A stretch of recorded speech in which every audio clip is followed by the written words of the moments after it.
Olá, amigos, a paz do Senhor Jesus. Uma mulher procurou o seu líder espiritual e fez o seguinte desabafo: Pastor, eu estou condenada. Para mim não tem mais jeito. Quando eu morrer, terei de encarar a perdição eterna. Então o pastor perguntou: Mas o que foi que a senhora fez? E ela disse: Eu blasfemei contra o Espírito Santo. E aquele pastor, calma e mansamente, explicou para aquela mulher o que de fato significa blasfemar contra o Espírito Santo. Vejamos em Marcos capítulo 4, a partir do versículo 22. Os líderes religiosos de Jerusalém espalharam o boato de que Jesus estava praticando magia negra, fazendo truques diabólicos para impressionar o povo, mostrando poder espiritual. Jesus contestou a calúnia, dizendo: Faz sentido um espírito das trevas lutar contra outro? Faz sentido o maligno expulsar o próprio maligno? Uma família que vive brigando se desintegrará. Se o maligno expulsa o próprio maligno, não irá se destruir?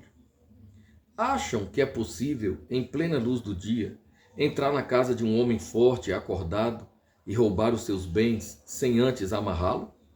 Amarrem-no e então poderão roubá-lo. Faço aqui uma advertência. Não há nada dito ou feito que não possa ser perdoado. Mas se vocês persistirem nas calúnias contra o Espírito Santo de Deus, então, deliberadamente, estarão rejeitando aquele que perdoa, rompendo relações com aquele que o sustenta. Jesus fez essa advertência porque era acusado por eles de ter ligação com o maligno. Muitas pessoas se preocupam achando que tenham, de alguma forma, blasfemado contra o Espírito Santo. Blasfemar significa caluniar, injuriar, falar mal, falar contra, levantar-se contra com agressões verbais, agressões morais. Blasfemar significa colocar-se em oposição contra alguém através de palavras, calúnia e difamação. Aquelas pessoas acusaram Jesus de expulsar espíritos malignos pelo dedo do líder deles, Beelzebul. Jesus responde dessa forma, mostrando que, na verdade, aquelas pessoas estavam se levantando contra Deus, falando mal de Deus, blasfemando contra o Espírito de Deus. A gente precisa realmente ter muito cuidado com estas questões. Mas, se você blasfemou contra o Espírito Santo, você não se arrependerá. Você não sentirá a necessidade de pedir perdão, de se humilhar, de buscar, de chorar aos pés do Senhor Jesus, de chorar diante do trono do Altíssimo. Sabe por quê?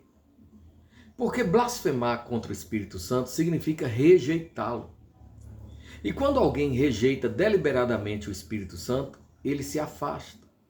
E quando o Espírito Santo se afasta, aí não tem mais jeito. Aí a pessoa não consegue se arrepender, não consegue buscar a Deus. Porque é o Espírito Santo quem nos leva à presença de Deus. É o Espírito Santo quem nos conduz aos pés do Senhor Jesus. Nós só conseguimos acessar o trono da misericórdia de Deus através do Espírito Santo. Quem rejeita o Espírito de Cristo não consegue aproximar-se do Senhor. Portanto, fica para sempre banido da face de Deus. Foi isso que Jesus quis demonstrar àqueles seus interlocutores malignos. Eles tinham tanta inveja de Jesus que faziam acusações desse tipo. Infelizmente, nós temos de lidar muitas vezes com pessoas invejosas. E por causa da inveja, elas caluniam, difamam, perjuram, blasfemam. Por causa da inveja, elas criam situações difíceis e tentam, de alguma forma, manchar a reputação. Mas levantar-se contra o próprio Espírito de Cristo significa perdição eterna. Porque é o Espírito Santo quem nos convence do pecado, da justiça e do juízo.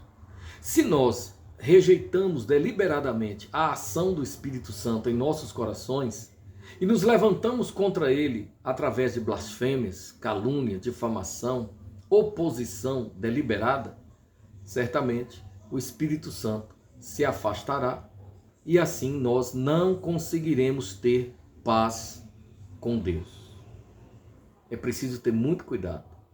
No caso daquela mulher que desabafou com o pastor, dizendo que sentia-se condenada à perdição eterna por haver blasfemado contra o Espírito Santo, na verdade, ela tinha apenas duvidado de uma mensagem profética. Mas a Bíblia manda a gente julgar as profecias, não os profetas, as profecias. A Bíblia manda a gente verificar a origem dos espíritos. A Bíblia nos ensina que há 3 fontes para as mensagens proféticas, as visões, os sonhos, as revelações. A primeira fonte é a mente humana, a estrutura psíquica. Tem muita coisa que se origina na própria mente, na própria imaginação. A segunda fonte é o maligno. Ele, através dos espíritos enganadores de adivinhação, revela muitas coisas. A terceira fonte é Deus, através do Espírito Santo. O Espírito Santo pode falar por meio de sonhos, visões, palavra da sabedoria, palavra do conhecimento, que são as revelações. O Espírito Santo pode falar através de circunstâncias, através de pessoas. Ele pode usar crianças, ele pode usar quaisquer situações para fazer a comunicação entre nós e Deus. Obviamente, a grande revelação de Deus à humanidade está contida em sua palavra. A Bíblia é a palavra de Deus. Nela nós encontramos aquilo que Deus tem para nos revelar, a fim de que nós consigamos viver de acordo com a sua vontade. Então, se você duvidou da irmã Carochinha, que disse que é pecado beber um determinado refrigerante, não tem problema nenhum. Você tem o direito de duvidar. O refrigerante realmente faz mal à saúde. Mas isso não quer dizer que Deus proíba de forma deliberada, expressa, a ingesta do refrigerante. Você é que precisa fazer uso da sua inteligência e evitar aquilo que prejudica a sua saúde.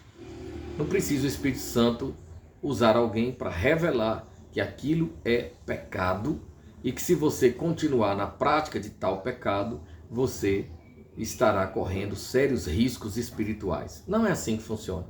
A gente precisa ser minimamente inteligente para filtrar as coisas, para ter discernimento, para saber se os espíritos procedem do maligno, dos humanos ou de Deus.